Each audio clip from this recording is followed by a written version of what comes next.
Welcome back to A Little Faith. I'm Michael, and today I am joined on the podcast with Luke Gelineau. Luke, welcome to A Little Faith. How are you doing today? Thank you. Good. Doing good. Thanks for having me. So today our conversation is going to center around a project that you undertook called the Christadelphian study. And before we get into the results of that study, and you can kind of dig in and kind of share some insights that you had with our audience, I wanted to know, what was your motivation behind wanting to do this study? Yeah, there's a few kind of parts to it. The main thing was this all kind of became a real actual idea back in COVID. So I didn't have anything else really to do, and nobody was meeting up anymore. And I thought that Zoom was becoming such a viable thing for many people to not be intimidated by. So I thought that it'd be a good kind of time for me to actually reach out to everybody, because this is actually an idea I'd been thinking of in some form or another since I think my first notes on this topic were on the computer from, I think, 2008. So it's been a long time kind of gestating idea, and I never really knew how to actually logistically put it together. And then when Zoom became so prevalently used by everybody, it became a kind of an obvious idea. As like, well, I can just do this from my home and not have to actually hunt everyone down and have like an in-person meeting and all that kind of stuff. So it just became that became kind of the main logistical push to do it. And then on top of that, also just personally wanting to know more myself about the reasons why they left and what we can do to fix it. And then COVID kind of gave me this kind of pessimistic view of this whole thing anyway. I was like, this is all so silly. I'm going to see these people ever again. I'm going to ever leave my house. And all this kind of gave me this excuse to say, like, why am I putting this off? Why am I feeling, like it could be embarrassing or awkward to talk about this, whatever. Let's just do it. And if they don't want to do it, then oh well, what's it going to matter? We talked briefly before we hit record there, and I think everyone in our community, they either have or should be thinking about why people would want to leave. But you kind of really personalized it by talking to individuals within your kind of criteria to wanted to know why they left. And you kind of approach this from a very kind of, I'll use the word like scientific perspective, like a very formal research paper. So why don't you talk about kind of your rules, your requirements, and how you want to kind of just set up the study itself? Yeah, my main rules about the people that I spoke to had to fit certain criteria. They had to be baptized at some point. I didn't want to pick people who, had just maybe gone to Sunday school a lot growing up and actually been baptized, because I wanted them to make an actual commitment and then make a choice to no longer be a part of it anymore. That kind of showed that they had bought in at some level. They had to be under a certain age. They had to be in a certain area. Most of that was just for ease of contact, on not having to, track down people from all over the country and all ages. I thought it'd be a good kind of do that as well, and also make sure that they had stopped coming a certain amount of years ago. I didn't want to, ask somebody who just stopped coming a few months ago and make it too uncomfortable. So people who had seemed to have pretty decisively made a choice, and so that was the main rules in terms of criteria. And then my main rules for myself was just to try not to be judging them at all. Obviously, not trying to kind of push my own agenda or my own reasons I may have supposed in my head prior to the meeting and said, oh yeah, this person, I remember when they left, it was because of da da da. So I used to have reasons I made up in my head about why they left, and I kind of told myself I had to approach it with an open mind. And so yeah, I'd happened to learn in school how to do interviews and studies and things like that as part of my major. So I thought, well, I'll just I'll make this as as scientific as possible. I thought that might also help people feel more comfortable. If it felt like it was just a personal thing, that might have made them think that I had kind of motive to convince them otherwise of their decision. So I was very clear up front, like, I'm not going to try to convince you to change your mind or whatever. It's just going to be a scientific survey, basically. Yeah, I remember you in the class kind of made a little joke that technically the best person, a non-biased person, should be a non-Christadelphian in doing the study. But why would anyone who is not Christadelphian be interested in why people would be leaving a group? You are really interested from the perspective as a Christadelphian, but not from, as you said, the perspective of wanting to know why person X left, and then what can I do to solve that and bring them back. It's more of a, what could we do as a community to know why you're leaving, and then approach it as a group that this is how we should be changing our behaviors and our actions, not to necessarily help that one individual person. Right, exactly. Yeah. So that was the main goal. To any kind of actionable change would be something that I'd be able to do to our current community, as opposed to trying to reach out to people who had already left and who I'm sure have already had many conversations about it, many, people confronting them in different ways about it. And I didn't want to be just another person who was, trying to sneak attack them with, oh, here, I'll do this study, but then at the end I'll try to tell them, hey, you should come to a meeting, or you should come. I didn't want to do any of that. So I thought that would, I just didn't want them to lose any trust that they had given to me, and they'd agreed to talk about something very personal and very emotional and very difficult. That was a really tough decision for them. I didn't want to, take that opportunity and then, then try to make it even worse by trying to, make it uncomfortable. So let's dig into a couple of the reasons, the kind of takeaways that you learned. And I think there were kind of the two big things that I found as well. So, you had a lot of great quotes from the study. And I think maybe we'll just talk about you. One of the things that you did as well that I really liked is that you didn't say like, person X said this, or, brother X, had this to respond. You made it very personal. Matt Jones said this about our community. So one of the great quotes that I found from the study, and it actually was from Matt Jones, was he said, "It became a lot more important than to be right than to be loving." And what do you think that this tells you about our community and why some members have left over the years? Yeah, I think lots of people, even people who are currently in the, currently practicing the religion, will often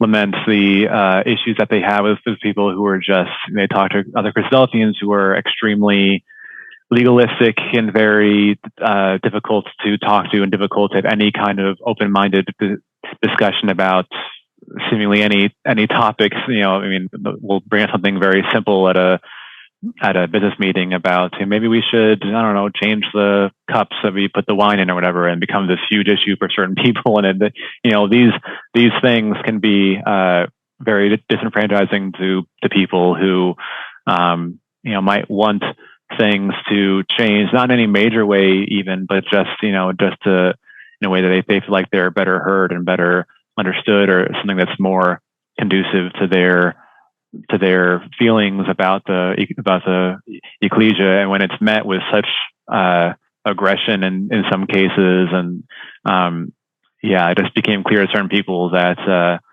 it was more important that people will be right than to be accepting and loving of other people's feelings. And I thought people after, I haven't talked about this publicly or anything, but I thought people after this talk was given, people have come up to me and said, thanks for doing this, but I'm just going to keep doing what I'm doing. I just can't worry about other people too much. Basically, I'm going to focus on my walk and what I know is right, what I think is correct, and what I think is proper Christadelphianship.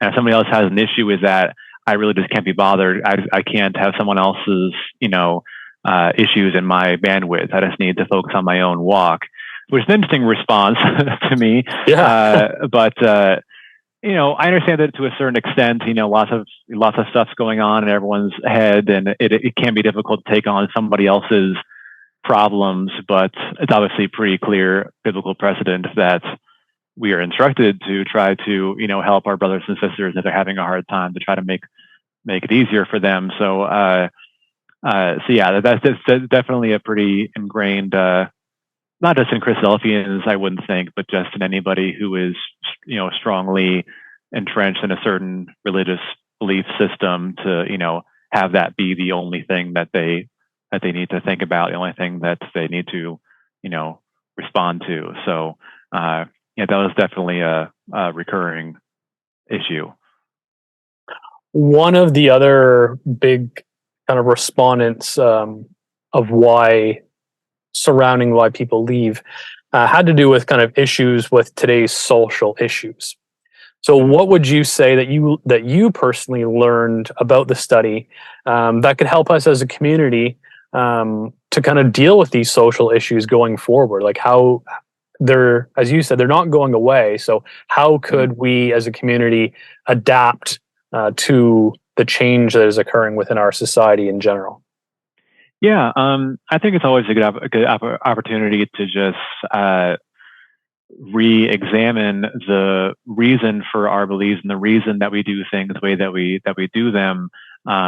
The reason that we respond to women doing things in the ecclesia, or the reason that we respond the way we do to homosexuality or whatever, and just make sure that we do have it right. I think we're a community that prides itself on biblical study and on having the correct answer to everything basically, and to kind of knowing how we respond as a community to these outside issues, not outside issues even, obviously, because there are people in our community who are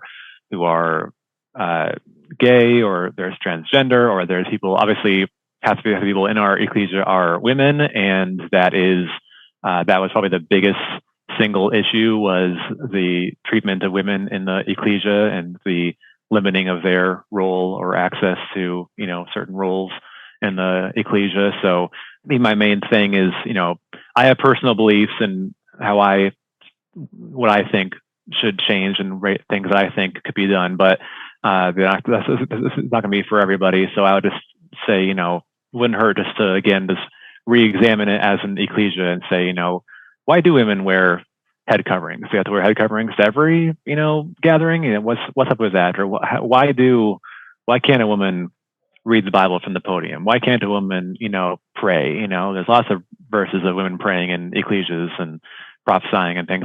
So I think that would be interesting, just to kind of have people re-examine these roles, which many of them I think were decided on decades ago, or by people who made these decisions back when women didn't have as much of a role in anything. So back then it probably wasn't that weird that women didn't talk or didn't read or didn't pray, because back then they also couldn't vote or have certain jobs. So I think that ours, sometimes society can kind of change the way that we believe in bad or good ways, and I think that it's always never a bad reason to look more deeply at the Bible and what it's teaching. And so I think that was kind of my main push at the end, was maybe it's a good time to look at this for yourself and make sure we still have it right.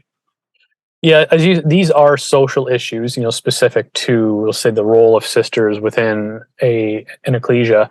But I think it also kind of relates back to what we just talked about before about, how do you approach change that occurs within an organization? And a lot of them are kind of entrenched in what I would call tradition. And so, this is a defined role that we've created, hundreds of years ago, and we're not going to change on that because it is tradition. That's the way we do things.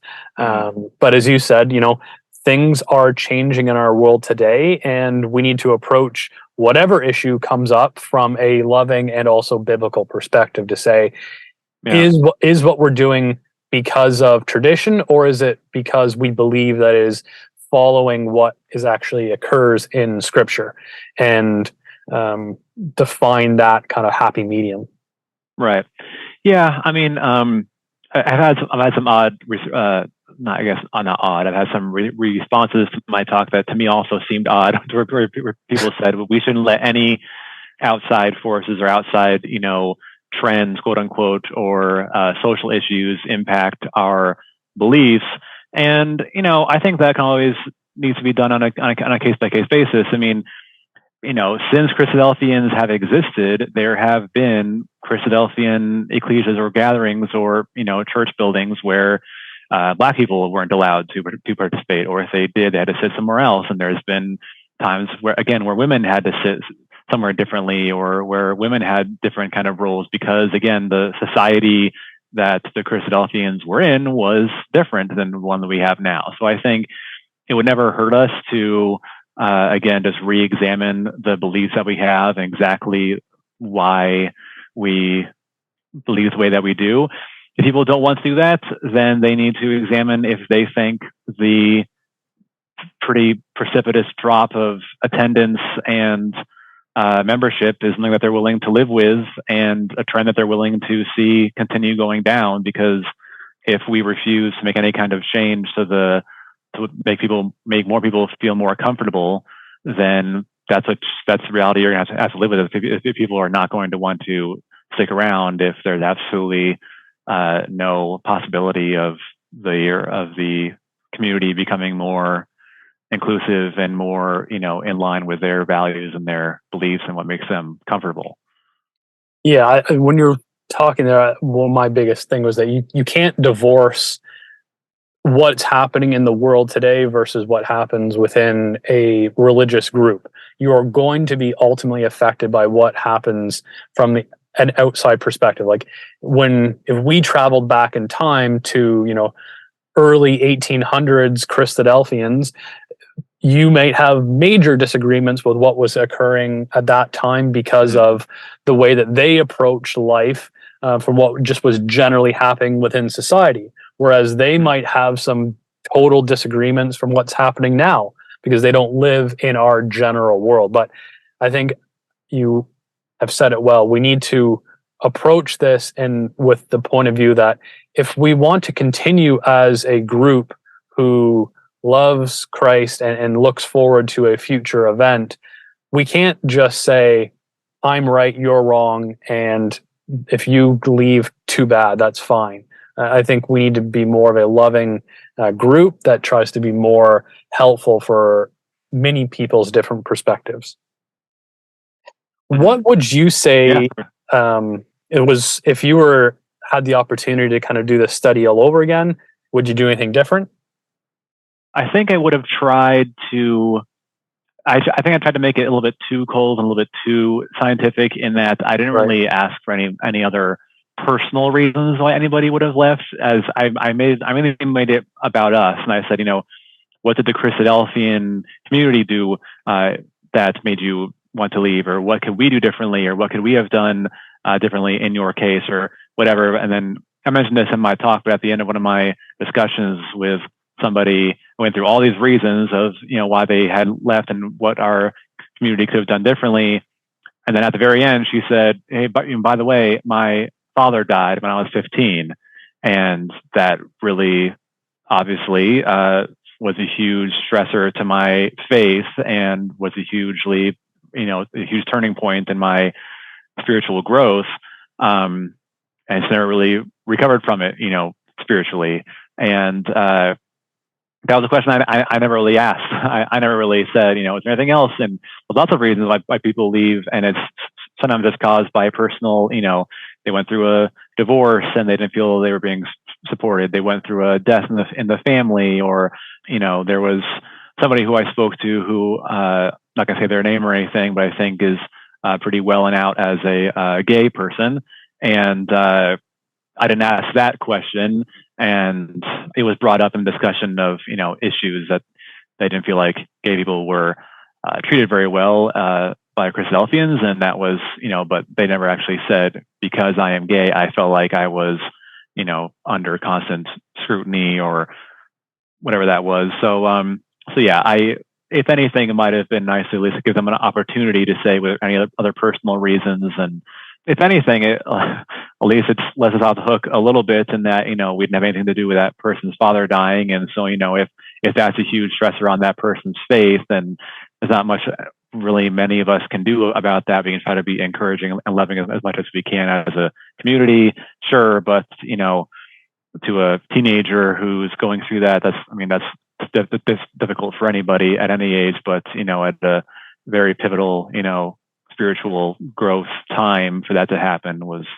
it's to be difficult for anybody to get over. So yeah, I think it would have been nice to maybe ask that question. But yeah, apart from that, I feel like it was pretty well researched by not just me, and I ran it through a few people, and we kind of ran through the questions with a fine-tooth comb. So I felt pretty well done for the most part. Now, you had mentioned that there was going to be a potential follow-up study that you wanted to do. Yeah, one of the very common questions or responses that I got from people after the study was out was people saying, we liked it a lot. It was really great. Could you do a interview with current Christadelphians? And I'm not going to do a full-on interview again. It just was a whole lot of work, and also because I think I like to do just an online survey. So lots of people said, in your talk, you would say, this person says this, but Christadelphians believe such and such. And lots of people who I spoke to who are currently practicing Christadelphians would say, I don't believe that. You're making it sound like this person was against these Christadelphian beliefs when I don't hold those same beliefs. So I think it'd be interesting to send out a survey to anybody to participate in. It wouldn't be tied to a certain location or age group anymore. So I'd like to just do a pretty wide-ranging survey for all current Christadelphians. I think that'd be a good kind of follow-up to see, how many of us are having issues with our faith already. How many of us are having beliefs that don't jive with the traditional Christadelphian belief system? And if anything, that'd be a good opportunity to try to weed out anybody who is currently having doubts and issues before they leave. If someone says they're having major problems, then it'd be good to kind of bring those up in this talk and say, maybe we should address these issues before they become a bigger problem for more and more people. That's interesting. And to see potentially if you have some similarities between those who are currently within the group versus the kind of takeaway from what you found in your first study. Yeah, so the study helped me kind of shape the topics I'm going to mostly address in the survey.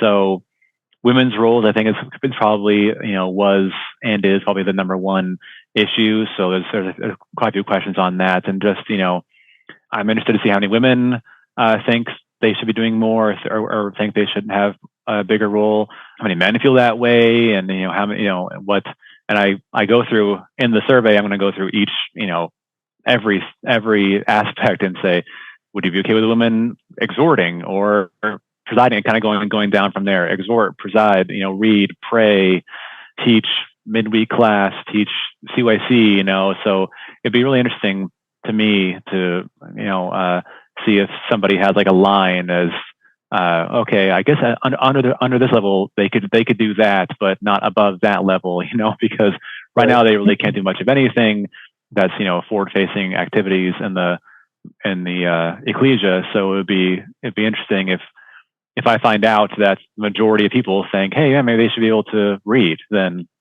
maybe we'll change the way we operate. But yeah, I think that would be interesting to see how everybody feels about these topics. And yeah, so that's kind of the next step. I'm kind of working on it now, but I guess when I'm ready, I can let you know. You can send it out to everyone on your side, because yeah, it's going to be a totally open survey for anybody to participate in.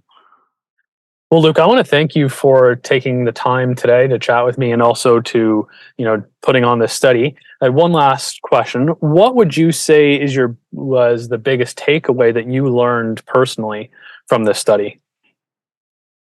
Yeah, I mean, I had a few on the certain aspects of how people feel about women's roles and homosexuality and voting and things like that that I thought were interesting. My main overall takeaway was just the overall level of love and grace and professionalism that everybody had for this study. And I was expecting people that I talked to, if they agreed to do it, which I thought would be maybe less than half, I expected them to be just scorched earth, angry, furious at, really just wanted to help. And I only had one person say no, and I like 23, 24 yeses. So I was really surprised by that overall, and really impressed and heartened by that, and that the people who, many of whom were treated very poorly by certain, members of the ecclesia on their way out, or when they were kind of deciding to leave, so for the most part, just have a very loving and graceful, feelings towards everybody and towards the study, and very happy to give me their answers. So yeah, that was the thing I was most taken aback by, is I was expecting a lot more pushback than I had gotten. So yeah, that was probably my biggest takeaway. Well, again, thank you so much, Luke, for your time today, and of course, with all the work that you did in the study. And we will link up the notes in our show notes to have the link to your lecture that was given, and you can check it out on YouTube. And again, thank you so much, Luke.